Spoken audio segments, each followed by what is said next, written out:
The Federal Department of Education says Indiana calculated a crucial aspect of local school funding incorrectly. This comes in response to inquiries from several members of Indiana's educational community who challenged the state on its practices after discovering inequalities between charters and traditional public schools.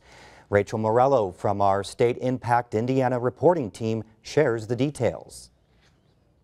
A number of Indiana charter schools lost Title I funding this year. That's money specifically set aside to help low-income kids. Some charter leaders cried foul. Why did they lose funds while neighboring public schools saw increases? In addition, many said their awards had shrunk below levels allowed by federal statute.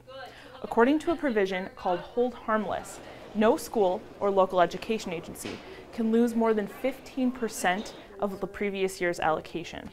When asked to explain how the money had been divvied up, State Department of Education officials said the Hold Harmless statute doesn't apply to public charter schools.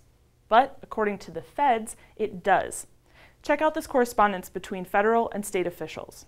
The statute and regulations make no distinction between regular local education agencies and charter school local education agencies. As a result, the Indiana Department of Education circumvented the protection provided by the Hold Harmless provisions and its regulations for charter school local education agencies. The feds determined that Indiana's DOE had shortchanged nearly half of the state's charter schools. In contrast, the same thing happened to fewer than 1% of traditional public schools.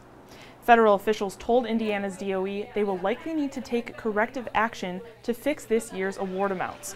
The two departments are working to figure out exactly what that might entail. The state is working to send the U.S. Department of Education data on how Title I funds have been allocated dating back to 2010.